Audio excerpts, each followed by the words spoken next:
Everyone, welcome. This is the Ask Ken show. I want to thank you all for being here today. We're going to have a great time. I really feel honored to be here and share all my wisdom and experience. Everything we're going to do is going to be live channeled, meaning that I'm going to live channel all the answers. And what I would like you to do is, if you're watching this here today, then go ahead and say hi and all that. We're gonna have some tons of fun, and it's just gonna be great. This is one of my favorite times. Is once a month I do this thing called the Ask Ken Show, where my students get to basically write in any of their spiritual questions, and I do this for two reasons. One is because where else can you get these kind of questions answered? Like, where else do you go? Like, who do you talk to about this? And stuff like that. So I've been teaching people how to channel for 20 years. So, I've been there, I've seen it all. I live, breathe, eat, sleep this stuff. I do this all the time.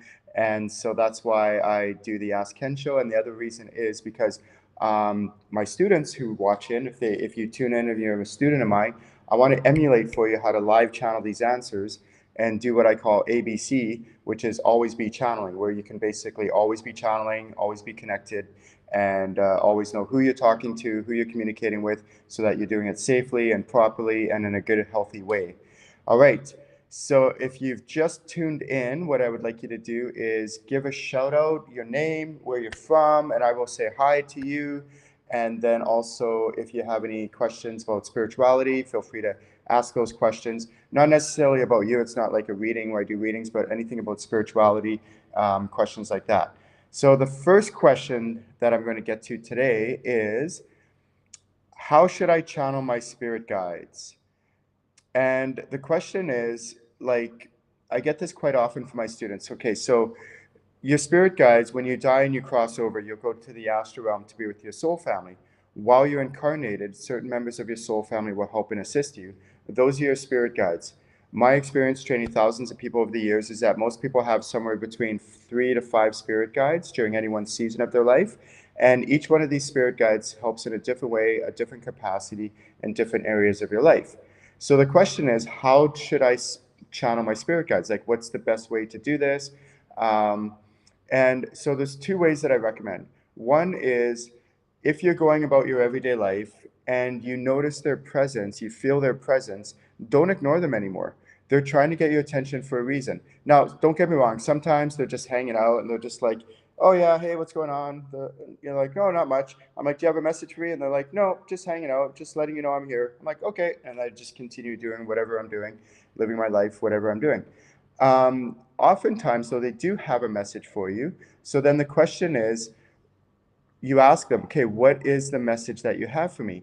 And then you go somewhere quiet. Usually I go somewhere like, when I was working like a corporate job back in Canada, what I would do is I would excuse myself. I'd go to the washroom. I'd go into the stall, into the bathroom. And I wouldn't even use the washroom. I'd just go there and I'd be like channeling my spirit guides. And then 5 minutes later, I'd be like, okay, thank you very much to my spirit guides. I'd leave, wash my hands, pretend like, I used the washroom even if I didn't, and then go back to work and continue on with my day. Or if I would go to a park, or if I'm at home, I would stop whatever I'm doing, just sit for a few minutes. If I'm driving, things like that, I channel while I'm driving. By the way, if you channel while you're driving, please keep your eyes open. Don't say I didn't warn you, but yeah, you can channel with your eyes open. Eventually, though, you want to get to a point where you can channel anywhere, even while you're walking, even while you're conversing with people. But when you're first starting to begin, I usually recommend just find a quiet place and try to hear their messages. But when you feel their presence, don't ignore them anymore. Try to see what the message is. And then the question is, okay, how do I receive the message? That's a whole big topic. I can get into a little bit of that here today. But the other thing that I recommend is purposely try to allocate some time every single day to connecting and channeling your spirit guides. So what I mean by that is, like, for me, every morning, like this morning, for example, like I do every morning, I do two things. One is I put my hand on my soul. So your soul resides kind of right in that sternum area of your body. And I tell myself I love you, I love me. And I say it like I mean it. And the reason I do that is because self-love is very, very important. A lot of us me included, I've gone through struggles where there's been times in my life where I didn't love myself enough, and all that other stuff, and hard on myself and all that. So I'd say I love me to myself. And then the other thing I do is I connect with my spirit guides. First thing before I get out of bed every single morning, no matter what, no excuses. Before I look at my phone, before I use the washroom, before I do anything, I connect with my spirit guides. But also, what I recommend for my students is that throughout the day, try to find some time, allocate some time, 5 minutes here, 5 minutes there, a couple times during the day, and just sit there, close your eyes, ask all your spirit guides to temporarily step back, invite one spirit guide, sit in that spiritual silence for a moment, invite one spirit guide to come in, feel where they are physically around you. Where are they physically around me? Oh, right here. Okay, good. Lock in on that guide, increase my connection, and start channeling them, start receiving messages from them. Just please, whatever you do, if you're listening to this right now, try not to get into the habit. Like too many people, when I connect with them or when I talk with them and they've never taken my training, they're just like, oh, yeah, I connect with my guides. I just ask Spirit to come in throughout the day and help me, my guides to come in. That doesn't really work. Like, I mean, it's not that it doesn't work, it just doesn't work effectively, or it doesn't work to the degrees that it can. So in spirituality and channeling and actually a lot of things in life, there's power in specifics. You got to be very specific, very precise, and a lot of things, and that matters way more, and you'll get way better answers, way more precise. So what I recommend with my students as they're learning to channel their spirit guides, again, most people have how many spirit guides? 3 to 5. So you get to know them individually, not just, oh, my spirit guides, I call them in. No, get to know your spirit guides individually so that you can, when one does try to come in, or you ask one to come in, then you know which one you're talking to. You know which one you're communicating with. It's not just, oh, spirits, yeah, I talk to my spirits throughout the day, but who are they? Well, I don't know. I just talk to my guides. Okay, but who? Which ones? I don't know, just my guides. I'm like, that's not good enough. Try to get more precise. Like, I mean, at the beginning, if you're learning, that's fine. But do try to get eventually to a point in your channeling journey, in your spiritual development, where you know precisely who you're communicating with. The other thing also, oftentimes you'll have situations that you're going through in your life and you want clarity or guidance in that area of your life. So then what you could do is you can ask, okay, relationship guide, come on in. Would you please come in, and ask that spirit guide to come in, figure out where they are physically around you. Oh, they're right here. Okay, increase your connection and then start channeling them. Um, Another thing also is it might be career. You might have a career situation going on, or a career change that you're thinking about or contemplating, or a situation with your job or work. So then you might say, okay, my career guide, come on in. So you invite that guide to come in. Okay, where is this guide physically around me? Oh, right here. Okay, increase your connection, lock in on that guide, and start channeling them, asking them guidance. Now, a couple little tips. So if you're watching this, I usually recommend write this stuff down because it helps you to capture it. So a couple little tips is try to, like, when you're getting guidance from your spirit guides, try to get not future-based questions. Try to ask present moment questions. So if you have a relationship problem, relationship situation, go ask, what can I do about this relationship right now? Don't make it future based. Is this going to work out? Is it not going to work out? There's too many variables. People have free will. You have free will. They have free will. Things can change. Someone might, get triggered and make a poor decision. There's lots of variables in there. Okay. So ask present moment questions. And let's say you have a career situation going on, career, job, or whatever. Again, don't ask future based questions, but ask, what can I do right now to improve this situation with my career, with my job, or changing careers, or maybe not. Please don't quit your job if you don't have another one lined up. I've seen that too many times. If you are currently working a job and you don't like it, okay, I get it. I've been there. What I always recommend is please always go out on good terms and always get a reference. And then always, if you're going to quit, always have another source of income lined up, and then thank them very much. Be honorable about it. Be respectful. Be professional. And then again, go out on good terms and try to get a reference from either your manager, boss, or a coworker, but preferably a manager or boss is the best way. And then when you're channeling your spirit guides, there's a couple things. Is let's say you have a situation going on like where it's really upsetting you, and somebody's bothering you, it's triggering you, and you feel justified in your anger and you don't want to channel your spirit guides. When you don't want to channel your spirit guides, that's usually when you need to the most. I know it's kind of ironic because, like, I know I've been there where it used to take me a long time before I would like check in with my guides because I'd just be so upset or so miserable or sad or depressed or depending on the situation and about a certain circumstance going on in my life. And those are the times that your spirit guides want to help you the most, is when you're going through those stressful times. You're going through, tough times, relationship stuff, career stuff, health stuff, whatever it might be. So please, please, please, in those times, if any time, ask your questions, channel your spirit guides then more than ever. And then another really good, important tip is to work on trying your best, because one of the hardest things that even I struggle with and most of my students struggle with is when you have an emotional charge or an emotional investment into something, and you want, like, let's say, for example, you're watching this and you're like, oh, there's this guy I really like him and I want him to be my boyfriend or whatever and all this stuff. And you're like, so like you desire this outcome so bad. And then you try to channel your spirit guides to get the answers. Sometimes we can influence the answer. Or maybe your spirit guides are giving you an answer you don't want. Or maybe I've had some of my students, me included, where they're like, oh, why didn't you ask your spirit guides? It's like, well, because I didn't want to hear their answer because I already knew the answer was no, he's not good for me or whatever, or maybe he is good for you, but you're too afraid to go ask him out, and stuff like that. And it's like, I knew I'm meant to ask him out, but I'm too afraid to.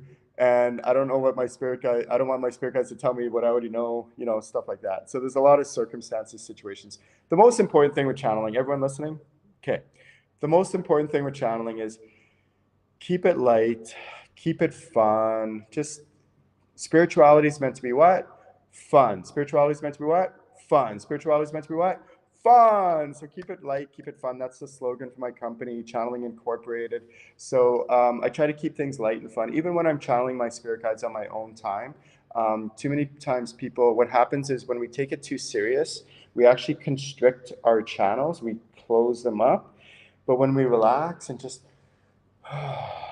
relax, then it actually just opens up and dilates those channels and allows the information to come in easier and smoother. So I hope these are really good, healthy tips, some really cool tips. If you're watching this right now, please say your name and where you're from, and I'll give you a shout out. And also, if you have any questions about spirituality, if you have any questions about me as well, I'll answer those freely. I would love for you to just participate in the Ask Ken show. That's how it works. You ask the questions, I will live channel the answers live on the air. All right, let's get to our next question. Someday, you ready for this one? This is a good one. Someday, if the Earth were to end, would all the souls on the planet Earth start over again on another planet? So the answer is yes. The answer is yes. Like, if you think about in the big scheme of things, how big our universe is. There's planets, and pretty much all Earthlings, all of us who are watching this here today, we've incarnated on other planets.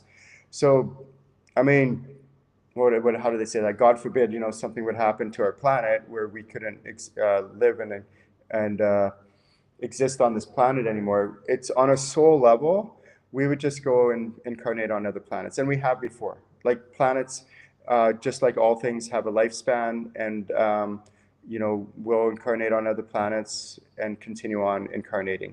So some people ask me, like, what's this new Earth? And they think what I used to think until I started like channeling it and checked it. So what I used to think is that one day the Earth is like this, and then the next day it's going to be a new Earth. No, or it's going to split or whatever. There's a whole bunch of theories about the new Earth. What the new Earth is we're actually living in the new Earth. It's in the transition. And guess what? Any of you watching, we're the pioneers for this new Earth. This is why I'm so passionate about what I do, because in my opinion, channeling is the foundation to all spirituality. And in order for us to survive as a species, we can't keep doing what our parents and grandparents have been doing. It's not working for us anymore. We're not going to survive if we keep doing it that way. So we need to do it in a newer way, a healthier way, a more modern day, a more what I call highly evolved species kind of way, where other species on other planets have evolved beyond and, you know, gone past war and competition and greed and all those other, you know, seven deadly sins kind of things and stuff like that. And we start to evolve as a higher consciousness, as a race. And the way to do this, in my opinion, is for me to bring what I can bring to the, like, there's lots of ways, and we need everyone to pull their weight and do it the way that they're doing it, so that we can all do it together in a good, healthy way. And people, you know, I have sound healers, yeah, good, that's helping. Other kind of healers, meditation healers, good, that's helping, you know, and on and on and on. And what I can bring to this is channeling, teaching people how to channel at really advanced levels, because could you imagine how much better the world would be if everyone knew how to channel and were doing what they were really meant to do? Could you imagine how incredible that would be, and how incredible, you know, we would change as a species and evolve as a species, which is why I'm so passionate about what I do. And so the new earth, what the new earth is we're actually in it right now.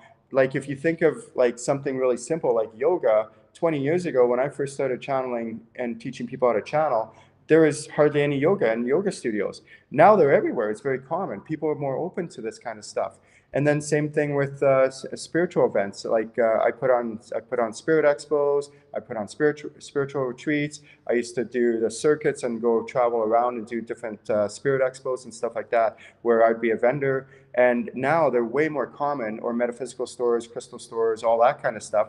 And these kind of trainings that I like, you know, spiritual trainings. And so we are evolving and we are changing and we're getting better. And so this is the new earth. We are heading into a very quick speed, relatively quickly over the, you know, if you think 2,000 years ago, we were way more barbaric than we were today. And we're getting healthier as a society, where, you know, we have a social safety net for the most part. We care about human rights, where that wasn't a thing before. Equal rights for women, for people of, you know, different minorities, things like that. So we are evolving as a species. And in order, in my opinion, to accelerate this and do it even at a higher level, is for people to learn how to channel and know what they're doing, make sure they're channeling in a good, healthy way, not channeling something not of the light, something of the darkness, and that they're channeling things only of the light, things that are only good and healthy for them. And they're working in the light, hence the term light workers, which is really important. So it's not just about learning to channel, it's learning to channel healthy and safely and keeping it fun and light. Yeah.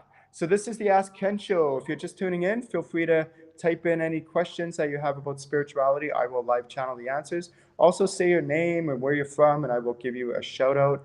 And we have Jeanette. Jeanette is tuning in. She's here in Bali. And I want to say hello, Jeanette. Thank you for tuning in today. Woo woo. So exciting. And we are going to get to our next question. If I choose to believe something is true, does that make it true? So that's a really good question. So the placebo effect. Okay, so sometimes I had a client where he messaged me, and you know, we had met a couple times, and he's like, okay, Ken, I want to book a session with you. And he was talking about starting up like a fundraiser, a charity. And I'm checking with his guides, and I'm like, yeah, absolutely. Like, you're meant to do this, like a orphanage for kids and stuff like that. And it was a very, very strong yes, like a really, really strong yes. And then he messaged me a few days later, and he's like, well, Ken, like, I was on an airplane and I saw this documentary on orphanages. So I was watching that on the airplane, and the whole documentary, whatever, an hour and a half. And he's like, was that influencing my answer? Like, was it really me? Was it me, or was it really my spirit guides who were giving me that answers? Was it because I just watched that documentary? And I'm checking, I'm like, okay, that's a good possibility, because in his case, like, it could be from the influence of the documentary, and then his spirit guides, you know, are telling him something different. But in this case, no, it was legit. Like, he is meant to do this. And I told him that straight up, like, no, that's accurate. You know, it just, you know, this came into your sphere for a reason. But just because something comes in your sphere doesn't mean you're meant to do it. Like, that's where channeling comes in. And you could go, okay, that was cool. Would I like to do it? Yeah. But my spirit guides are saying, no, you have different things to do, or a different purpose, or a different path, things like that. So that's where you have to be careful about, like, over time with practicing and channeling is you'll be able to discern the difference between what's your stuff and what's your spirit guides, and what's your stuff and what's your spirit guides, and what's your stuff and what's your spirit guides. And then over time, that gap will widen. And then with practice and professional development, professional training, formal training, if you decide to take any of my channeling workshops or things like that, then you'll be able to really discern the difference, because I take my students through exercise after exercise on how to differentiate between your own stuff and what's legitimately coming from your spirit guides. And then you go, oh, okay, I definitely know it's coming from my spirit guides, and it's not my own stuff that's influencing the answer. And, I'm not just making this up because, it's something I want, or maybe it's something I don't want, but what do my spirit guides have to say? One of the biggest tips that I can give about channeling is this. Whenever you're going through a situation, okay, ready for this? If you're writing this down, I would write this one down. Whenever you're going through a situation, as soon as that situation arises, so not 2 weeks later, not a month later, but as soon as it arises, you check with your spirit guides. What's going on a bigger level? What's going on this bigger picture that I may not see or observe? And then ask, how can I resolve this? And sometimes they might not be able to give you necessarily a resolution, but oftentimes they can. But the other thing that it could also help with is, what is the bigger picture? What is some things or a perspective that I may not be observing this situation that's going on? And so oftentimes it's not necessarily about resolving the situation. It could be, but sometimes it's more just changing our mindset around it, how we feel about it. Oh, that person, had a rough childhood and they're upset at me, but maybe it has to do with me, and maybe I upset them, or maybe it has nothing to do with me and it's just them, losing their shit on me for whatever reason, but it's not me, it's them, stuff like that. So it could just help change the whole. I hope this helps. This is a really, really big tip. It's as soon as you're upset about something, a situation arises, check with your spirit guides right away. What's going on in the bigger picture, in the big scheme of things here?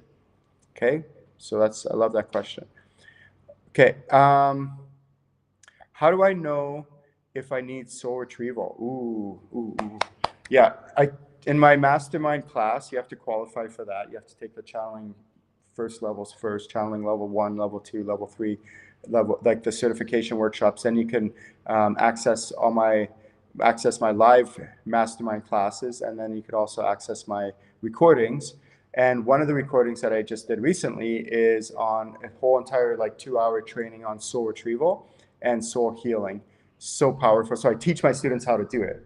Everything that I do, if you ever see me doing anything really cool, I'll teach you that. Well, what is Ken doing here? I'll teach you this. Well, what is Ken doing here? I'll teach you that. I'll teach you everything I know. I don't have that scarcity mindset where I think I need to keep stuff to myself. No, it's a bigger picture here going on. I want to empower people, teach people, so I leave a legacy. So long after I'm gone, my students can stand on my shoulders and do even greater things with what I teach them. And you're going to be able to help people in ways that I can't. So I'm not going to keep secrets. I'm not going to hide stuff. I will teach you at appropriate levels. If you're in, kindergarten, I'm not going to teach you how to use a power tool. We'll start off with screwdrivers and, stuff like that, and all that stuff. So, and then eventually work our way up to power tools, and then eventually maybe chainsaws and other kind of things like that. But it will be at the appropriate level. So I do teach all this. And so your soul resides right here in your sternum area. So if you think of your heart chakra is here, and your solar plexus chakra is right here. And in between is your solar plexus, and that's what's called the seat of your soul in a lot of theologies. And that's right where your sternum, your 2 rib bones meet at the bottom. So that's where your soul resides. The question is, how do I know if I need soul retrieval? So what can happen is you can have a traumatic event that could literally splinter aspects of your soul into other realities, and then it's not all of your soul is here. It's kind of I had to have this done. I was probably one of the worst case scenarios the very first time I had. This practitioner, she did soul retrieval on me. She's like, wow, Ken, that was the worst case scenario I've ever had and come across. And so all my life, most times when these traumatic events happen, yes, they can happen from this lifetime, but often they happen from past lifetimes. But now we incarnate into this lifetime and we don't have all those aspects with us from our soul because it's been splintered into different realities. So some of the symptoms that can happen are like, oh, I don't feel whole, I don't feel complete, I don't feel like I belong, I feel like an outcast, like I'm not all here, like I don't feel like I fit in, um, and and especially the ones like I don't feel whole, I don't feel complete. So a lot of times people who need soul retrieval, they'll turn to drugs or alcohol or other forms, other addictions, other ways to try to fill that void because they're trying to, put stuff in their bodies or do whatever, fill it with something, anything, just so they don't feel like empty anymore. Like it's not that they're empty; it's a portion of their soul has been splintered, so they literally are not whole. They're literally not complete. And when you do soul retrieval, what you do is you gather these aspects of the person's soul and you bring it back to where this reality, and then, but there's a lot more to it than that. There's a whole bunch more. In my soul retrieval training, I teach my students how there's also the cavity, the container where the soul sits in. Sometimes that needs healing. Sometimes the aspects around it need healing. Sometimes what the soul is connected to, the different aspects of the soul where it's connected to, because there's over 100 different aspects. 100 different aspects I've been able to identify through channeling on what these aspects are, and not just what the aspects are, but what their functions are. So if you think about 200 years ago, 500 years ago, somebody would go into like a doctor back then, weren't really doctors, but a doctor back then, and they would say, oh, I have a stomach ache, like a belly ache. And the doctor would go, oh, okay, but wouldn't really know what to do. Like, what do? I don't even know what that is. And then let's say the person eventually like died, and then the doctor might like cut the person open, take a look inside and see all this stuff in there, but not know what's what.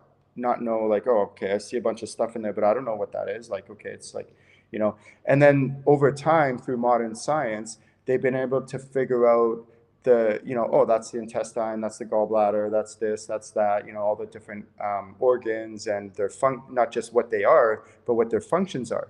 So now with modern technology, and that's why there's power in specifics. I mentioned earlier, there's power in specifics, because now with modern technology, somebody could go in and say to the doctor, oh, I have a bellyache. The doctor sends them off for some scans, gets a scan, and then they go, oh, you need surgery. So they go in with their precision instruments, like a laser surgery. They create a tiny little slit. They go in there, they fix them all up. Boop, boop, boop, boop. Okay, good. And then within a few days, maybe sometimes a few hours, the person walks out of the hospital and they're fine and they're better than ever. And so not only does modern science know what those organs are, but they know precisely what their functions are, what they do, and when somebody has a certain symptom, they can fix it and with relatively minimal, a recovery time. So the same thing with spirituality is I've been able to identify over 100 different aspects that make us up as a human. And yes, I teach this. I teach people how to identify these aspects and then what their functions are, and then how to do healing on them if necessary. And when we know precisely those aspects and what they are and what need healing, then we can actually heal that. And with channeling, we could check to see if what we're doing is working. Are we working on the right aspect? Is it actually working? Like the healing, does it need clearing? Like there's a difference between healing and clearing. Clearing is like clearing them out. Sometimes the aspects just need clearing. Sometimes the aspects need actual healing, like fixing. And then sometimes they need actual spiritual upgrades. So I teach that as well. And so when we do soul retrieval, your soul resides here and it's connected to these different aspects. Well, sometimes those aspects need to be healed as well. And then the connection to those aspects sometimes needs to be increased and strengthened so that the connection to those aspects is stronger as well. So we're talking like a holistic approach here. Not always, but a lot of times. And this is really advanced channeling that I'm talking about. And I also teach really advanced healing modalities in my later levels, but you have to have the foundation of the channeling, because at that level of channeling, what you're doing is you're channeling your spirit guides, you're channeling the other person's spirit guides, you're channeling ascended masters, you're channeling angels, and a whole bunch of maybe potentially crystal divas, because I teach crystal healing. how to heal using crystals. I teach dragon healing, working with dragons. I also teach psychic surgery, where you allow like a ascended master or one of your spirit guides or their spirit guides or an angel to work through you, and you actually do surgery on the person, psychic surgery on the person, allowing them to come through you to do healing on them. And then, so that's like a really, really advanced training. And so with soul retrieval, the biggest thing to watch for if you need soul retrieval is to ask yourself, okay, how do I feel when I tune into my soul? And you're welcome to do this now. This is what I love about these live, even if you're watching the recording, you can do this right now. Just take a moment and breathe into your soul and feel what your soul feels like. How does it feel? What's going on with it? Do you feel like it's whole? Do you feel like it's complete? Do you feel like you're whole? Do you feel like you're complete? Now, I'm going to say something, and just take it in context. Don't take it out of context. Is if I was to walk in a downtown city center in any major metropolis in a first world country, and I was to walk down there and I would go to the homeless section of this city, and there's all these homeless people sitting on the street, I could literally check and see which ones need soul retrieval, and I can guarantee almost all of them do. And if those people, those homeless people, were to receive a good solid soul retrieval session, it's not that it'll take away all their problems, but it'll give them more of a fighting chance of overcoming the struggles that they're going through, and to help them, get off, become not becoming or transitioning away from being homeless and into a healthier lifestyle. But because a lot of them might need soul retrieval, they don't feel whole, they don't feel complete, and then they're using these other methods to try to cope with it, which is what I did, and which is what a lot of my clients do until they receive the soul retrieval healing. And one thing that I found about soul retrieval is when I first started doing it is I found that I thought it was just, oh, you do it once and it's good forever, but it's not. Oftentimes you have to do soul retrieval on a regular basis. More than once, like 2 or 3 times, sometimes 4 times is what I've noticed. And then that person really starts to feel the difference, which is why once a month I do what's called Ascension Group Healing, where it's once a month, every month. You can go on my website and you can find the next upcoming date. And it's live. People from all over the world log in, from pretty much every continent in the world, they log in, and I do hardcore, intense healings for 1 hour straight, and also any spiritual upgrades that they need. And the people that attend on a regular basis, I see a dramatic change in a relatively short period of time. 3 to 6 months, they're a completely different person. And by the end of the year, or 1 year of attending, they're like so much healthier, and it's just amazing to see them. And that's why I offer it. And I also offer it to show my students like modalities to emulate for them. Like, you can do this stuff too. You can channel, do this on a regular basis.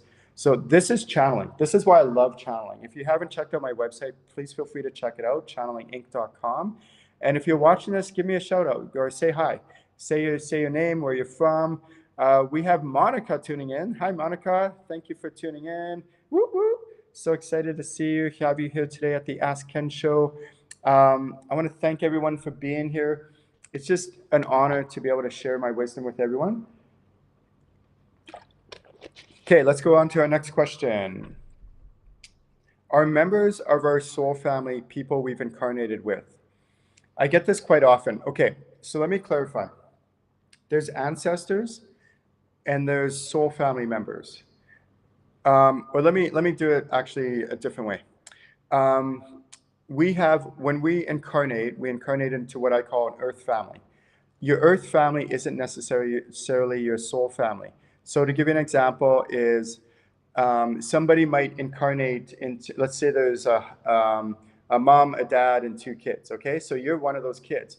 You might incarnate into that family, and nobody in that earth family of yours is a member of your soul family.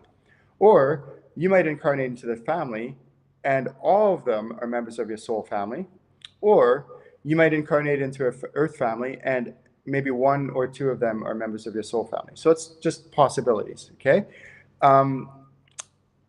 Also, too, a member of your soul family could be anybody. It could be, a teacher. It could be a childhood friend that you grew up with. It could be, have you ever met a stranger on the street or met a stranger somewhere and you've never met them before, but you meet them and you have this instant connection? You're like, oh my God, I feel like I've known you forever.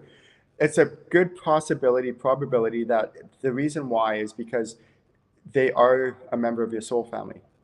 And if they truly are a member of your soul family, you've literally known them forever, for like eons. And that's why you have that. It doesn't mean you're meant to be, if it's someone of the, somebody, it doesn't mean you're meant to be romantic and all that. That's a different story. That's a whole different topic on, twin flames and soulmates and kindred souls. And there is a difference between them.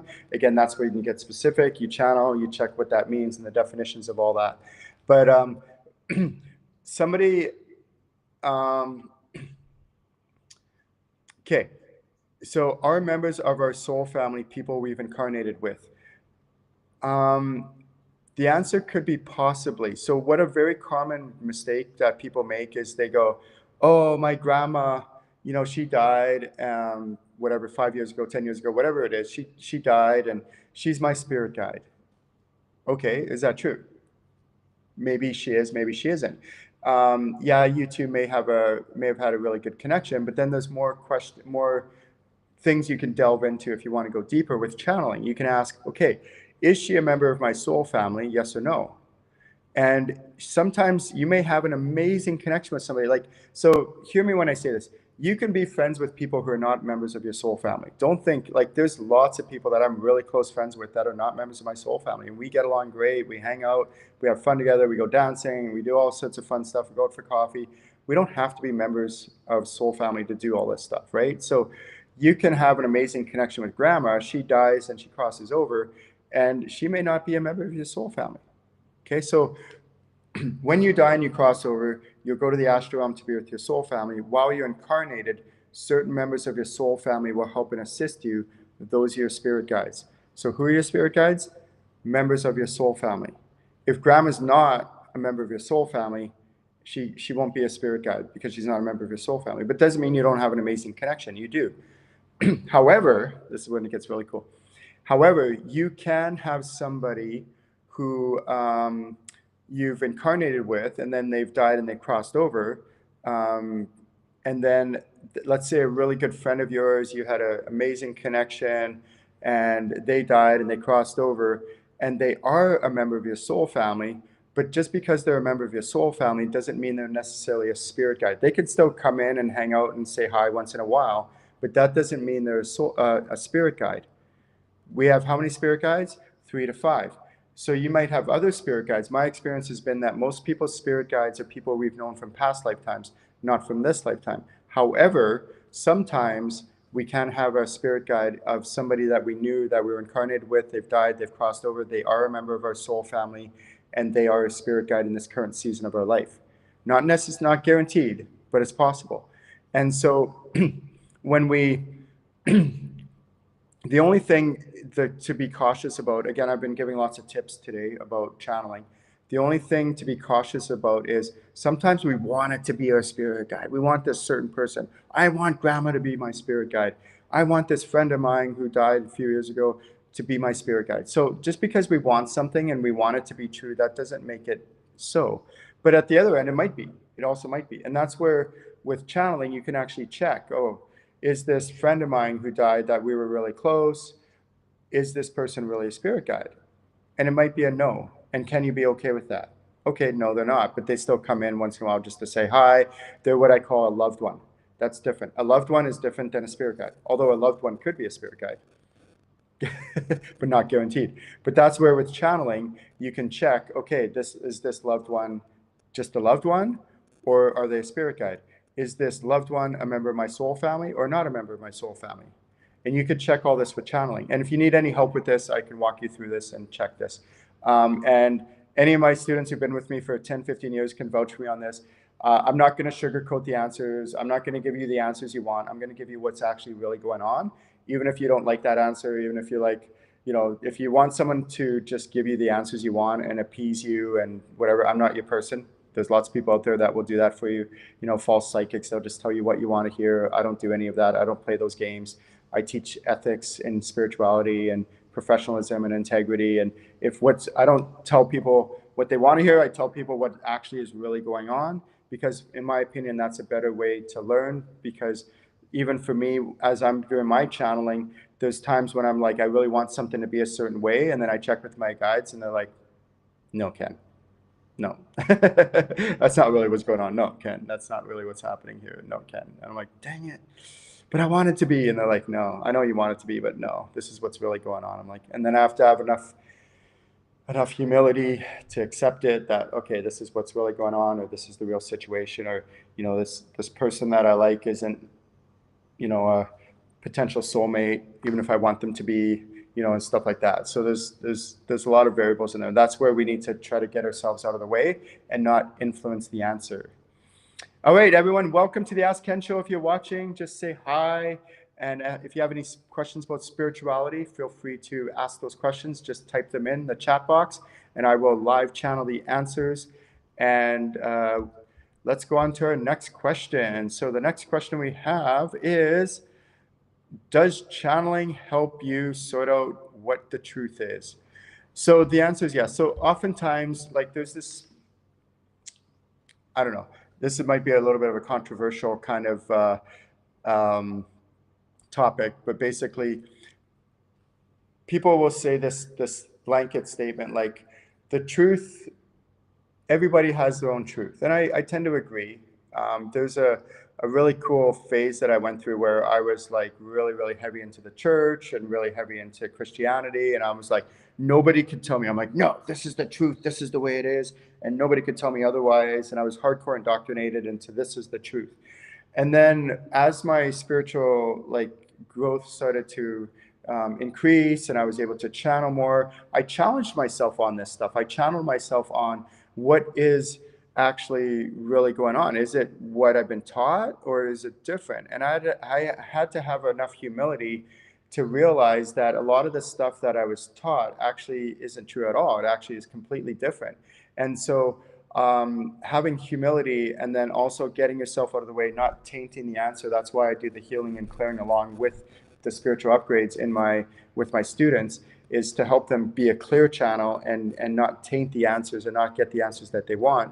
And what's really cool is, with my training, I've taught pretty much any possibility with people with different religions, different ethnic backgrounds, different upbringings, different parts of the world, different cultures, different traditions. And every single one of them, when I teach them this stuff, they know on a soul level to be true. Because why? Because they've incarnated many times. And they've realized that they didn't just incarnate in this one culture, this one lifetime. That's why this whole thing, like, our ancestors this and our ancestors that, and this is our land and this is that, and this is, we own this, or all this stuff. It's ridiculous, because if you think of it on a soul level, I've incarnated as almost every single race on this planet. And I'm in this lifetime, I'm not that race. I'm not that culture. I'm not that ethnicity. I'm not. If I was born next lifetime, if in this lifetime I'm like, no, this is the way, the truth, the life. This is the way it is now in this lifetime. And then I incarnate another lifetime on another side of the planet. And then I grow up in another culture where they have a different religious or traditional kind of background. And I'm like, no, this is the way it is, the truth and life. It's like these people who claim that the country that they're born in is the greatest country in the world, and so great and so amazing, and that they're better and superior because they were born in this certain country. And I'm like, well, that's ridiculous, because last lifetime you were born in a different country, a different part of the world. And the lifetime before that you were born, does that mean all those other lifetimes that was the best country, that was the best, culture or race or whatever? Like, no, like that's, so we have to, as a species, we need to transcend all this like old school, dogma, competition, we're better, one's better, this race better, this religion, this culture better. I was just thinking of it today where I was at this church service, and this pastor was up on stage bashing another religion. I'm like, whoa. And all the crowd is like cheering. And I was just like, this is where wars and stuff like this start from. And that's ridiculous. Like, we have to transcend this stuff. And I remember watching Dalai Lama, and he was talking about where he goes to these different pilgrimages and different religions, and he checks them out, and he explores them, and he's open to it. He wants to. And this one time he was walking through this church, and there was this statue of Mother Mary, and you can watch this. You can look for it up on YouTube of, Dalai Lama encountering this statue of Mother Mary, and he looks at it, and the statue like turned its head and like smiled at him, and he's like, whoa. And he's talking about this live on stage, and he's like a hardcore Buddhist, and he's talking about, like, he's like, wow, there must be something to this, Mother Mary religion, Catholicism, and all this, because like, yeah, I experienced this. And he doesn't deny it. He explores other religions, and that's great. That's wonderful. And he's accepting and welcoming, and and all this stuff. And I think as a species, if you have other religions, other beliefs, other cultures, that's great. Welcome. That's awesome. And also at the same time, learning to channel on a soul level, we've incarnated in different parts of the planet, different areas of the planet, as different religions, different cultures. And as a soul, as a species, we need to kind of transcend this to realize that we are literally all one. We've lived all these lifetimes together. We've lived all these different cultures. And to say that, we're better or they're better or whatever, all this stuff is ridiculous. We need to start getting along. So thank you very much for the question. I want to give a couple shout outs to some people. So if you're watching, just say hi, everyone, where you're from, and ask any spiritual questions in the chat box. So hi, Danielle Donnelly. Thank you for tuning in. And we have a question from Jennifer Ann Harrington. She's kind of in the Alberta region in Canada. What does updating to the now mean? And how do we know what we channel is still accurate or relevant? Okay, so there's a couple ways to do this. I use this concept called update to the now. It can be used in a lot of different ways, not even related to spirituality, but of course use it to spirituality. So let's say, for example, how many spirit guides do most people have? 3 to 5. Okay, so sometimes people think, oh, the more spirit guides, the better. And I have, I remember one time I had a whole bunch of spirit guides in this season of my life, and I was like going around bragging like, ooh, look how good I am. I have all these spirit guides. And then I remember one person like called me on it. They're like, Ken, the reason why you have so many spirit guides is because you're such high maintenance. I'm like, I am not. And then I checked. I'm like, oh. It was actually some truth to that. Now, don't say that because you have a lot of spirit guides, you're high maintenance. That's not necessarily true. But it was just kind of in my case, it was true. So most people have 3 to 5 spirit guides, sometimes 2, sometimes 6, but in general, it's 3 to 5. So let's say, for example, you have 5 spirit guides in this one period of your life. And then the next season, one steps back because they're no longer a spirit guide. It's just not necessary for them to help and assist you anymore. So they step back, and now you have 4 spirit guides. So now you have to update to the now. Oh, this one stepped back. Now, in this season of my life, I have 4 spirit guides, not 5. Okay? Or another possibility is you might have 4 spirit guides in this season of your life. And then the next season comes, one spirit guide steps back, and then the next season, a new spirit guide steps forward. So now you still have 4 spirit guides, but you have a different spirit guide who's one step back and one's come in. So update to the now. Oh, okay, this one step back, they're no longer my spirit guide. That's okay. Thank them very much. And often what happens is when you get a new spirit guide, what do? Celebrate. Why do you celebrate? Because you're entering what? A new season of your life. Woo! How exciting is that? And get to know the spirit guide. Who are they? Where are they from? Like, or how do you know them? Like, how do you know them from a past lifetime? How are they here to help you? Get excited about this new season that you're entering. Ask your spirit guide, what should I be watching out for? What is this new season? How are you here to help me with this new chapter of my life? Like, woohoo! Get excited about it. And then also update to the now. Okay, so who is this new spirit guide?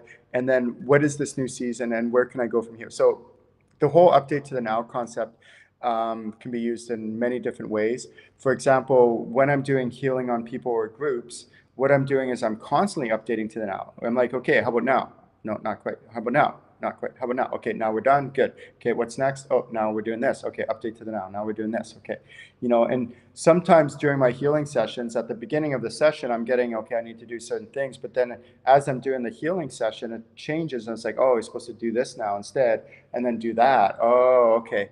And then oftentimes I need to do some prep work before I do the main event and stuff like that. So can get very complex. But that's where you have to constantly be channeling your spirit guides live. What I'm doing right now is live channeling. And so as you become more competent in your channeling skills, you'll be able to channel live so that you can constantly be updating. Like, you're in a public place and you see this really cute guy and you want to go ask him out, all that. And then you ask your spirit guides, they're like, no, not yet, just wait. And then you ask them, a few minutes later, not yet. And then you ask them, okay, now, and they're like, yeah, now's the time. So you go up and you ask them, and then it works out good because you're actually updating to the now. Oh, now's the time. Okay, stuff like that. Okay. So updating to the now can also include is sometimes what we're taught or what we believed or what we thought was truth in the past may not be accurate. And so, for example, when I first started to, like, the spirituality industry is actually really huge. It's really massive. There's a lot of different disciplines and practices that you can go into. When I first started in the early 2000s, I was mostly like into meditation and channeling and things like that. And then maybe about 5 or 8 years later, someone started like getting me into crystals. So I started going into crystals and, crystal channeling and all that other cool stuff. And, I was like so naive. I didn't know anything about it. So anyone could tell me anything about it. I'm just like, okay, sure. Sounds good. They were like, oh, this crystal does these 10 things. I'm like, sure. Okay. If you say so, I believe you, I guess. And then this one time, like, the theory out there is that you put your crystals in the moonlight to charge them. Anybody ever hear of this? You put your crystals in the moonlight and that charges your crystals. So I was like, oh, okay. So every night I had like, at that time I would started accumulating a few crystals, I had about half a dozen. And then I would like, try to look through the windowsill and I'd be like, okay, maybe the moon will come in and I can put my crystals on the windowsill. And I think a little bit of the moonlight might hit the crystals for, maybe half an hour throughout the night and, charge my crystals. There's the theory. And then after a few months of this and trying to do it every night, and me and this other person were doing it. And then she said to me, she goes, Ken, you're a channeler. I'm like, yeah. She's like, I want you to check something for me. Does putting your crystals in the moonlight actually really even do anything? Like, does it do anything? I'm like, I don't know. Let me check. So I checked and I'm like, no, it doesn't do anything. She's like, yeah, I thought so. I'm like, holy smokes. Like, so we've been doing this the whole time, thinking that putting the crystals in the moonlight actually charges it, but it actually doesn't do anything. Or if it does, it's so nominal, it's so little, it really doesn't do anything. So that's where these things could be, these, whatever you want to call them, these theologies or whatever, these ideas can float around in the spiritual community, and then people just take it for surface value. And now, guess what I do? What I had to do at that moment is well, it wasn't that moment. There was another defining moment that came a few years later, about 2 years later, when I was telling this lady about, I was like, oh yeah, this is the way it is about this is the way it is about that. And she's like, no, it's not. I'm like, yeah, it is. She's like, Ken, it's not. I'm like, yeah, it is. She's like, Ken, how do you know? And I'm like, because I was taught by this guru, this guy in the US, because I've taken like hundreds of trainings from other like, amazing like trainers and practitioners. I'm like, he's got to be right. He's been doing it for like 30 years and he's like the world renowned, known for all this stuff. And so he has to be right. She's like, Ken, it's not true. I'm like, yeah, it is. She's like, Ken, you're a channeler. Check to see if it's true. I'm like, no, I know it's true. She's like, Ken, just check. I'm like, no, Ken, just check. So finally I'm like, okay, I'll check. So I checked and it's like, it's not true. She's like, yeah. I'm like, oh my goodness. Like, my whole world shattered in that moment, because I'm like, if that's not true, then what else have I been taught that is just bogus? It's not true at all. And it's totally like off. And I was like, my whole world collapsed in front of my eyes. And I was devastated, because what I had to do is I had to pick up all the shambles. And I went through all the stuff I'd learned in the past. And guess what? Almost everything, like 90 whatever percent of everything I was taught from all those trainings and all that, weren't true at all. And some were true somewhat, but not like that much. And then so what I do now is, as I'm taking trainings, and I still take trainings, as I'm being taught this stuff, I channel live in the workshops as I'm taking the training as a student, and I'm checking to see if this stuff's true or not. And if it's not, I'm not like, you're not right, and correcting the teacher. I don't do that. We talk about that in level 2 about ethics and correcting people. We don't do that. But I'm channeling while the person's teaching us stuff, and to checking what's accurate, what's not accurate. The stuff that's not, just dismiss it. The stuff that's sort of accurate, check with my spirit guides to figure out, okay, what could be more accurate. So if you're watching this, you want to write that down. Ask your spirit guides what could be more accurate if it's partially true. And then the stuff that is accurate, great. Just lap that up, soak it up, take it in, feel it in. And then the other question is, and this is a very powerful question to write down as well, if this isn't true, then what would be true? What would be accurate? And you check with your spirit guides and like, oh, I never thought of that. Oh, that's cool too. So for example, I took a pranic healing training the other day, maybe a few months ago. And during that training, like amazing training, it's phenomenal. But not all of it was accurate. Nothing ever is. Nothing ever is. I remember my daughter coming home from school one day when she was in high school, and she's like, yeah, my English teacher said something. He said, every single book ever written in the history of the planet, every single book is based on somebody's opinion. I was like, what? That is so profound. Like, I was thinking about that. I'm like, how true is that? Even scientific books, because if you think of like a scientific book from the 70s, now you look at it, maybe some of it's still accurate, but a lot of it has changed with new, right? So every book ever written is somebody's opinion. Every course ever taught, somebody has an influence, and even if it's channeled, there's no such thing as a perfect channeler who's 100% accurate all the time. That's why I'm always cautious where these people watch these like trance channelers where they get these messages and they take it almost like religion, like this person, because they're trance channeling, that 100% of the messages that come through are 100% accurate. They're not. Why?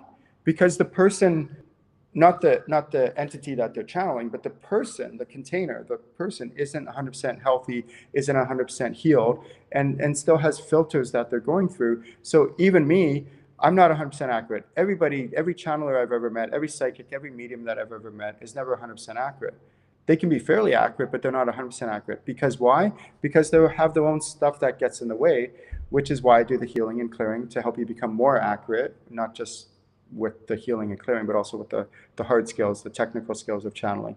And so as we learn to channel, we can become more accurate, more healthy, more precise in what we're channeling. And then what I want you to do is, as you're learning to channel at higher levels and you've learned to discern the difference between what's your stuff and what's your spirit guides, I want you to start to challenge yourself on all the stuff that you've been taught in the past, and then all the stuff that you learn in the future. So whether it's an actual formal course, like a training, or you watch a YouTube video or an Instagram or TikTok video and this person claims to be the expert. The biggest thing you have to watch for is this.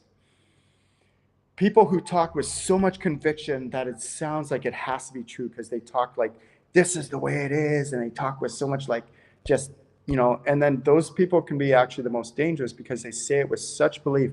It's like if you talk to somebody who believes that the earth is flat, and they will say it with so much conviction, like this is why it's flat, and it will sound logical, it'll sound reasonable, and they say it like so influential, like this is the way it is.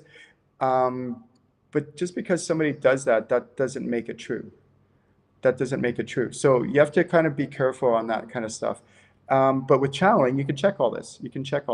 And then so as you're going through your journey, your spiritual journey, please check.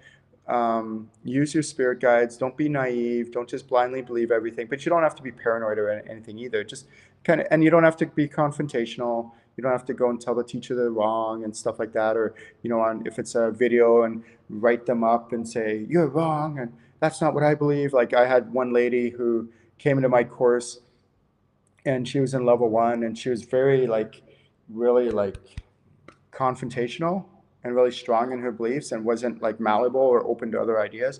So she was, in channeling level 1, I teach my students how to channel like their spirit guides, and I let them know like angels do exist, but they're not spirit guides. They help on a different level in different ways. We'll get to that in level 3, the expert level, and I'll teach you how to authentically channel angels. And then she came in the class, she was like, well, I was taught that everyone has an angel that is a spirit guide. Everyone's assigned an angel. I'm like, okay, that sounds good in theory, but just because somebody says that doesn't mean that that's true. And she goes, well, I believe otherwise. And then I'm like, okay, sure, you can believe it. Doesn't make it true just because somebody said that and that's what you were taught. And then guess what? She never ended up continuing on. And when if she would have actually continued on and got to the part where she could channel angels, then she could have actually checked that and go, oh, okay, maybe what I was taught before level 1, before I took Ken's course, maybe about the angel thing wasn't actually accurate. But so that's where we have to just be careful about what we're taught and not just be open to maybe there's other possibilities.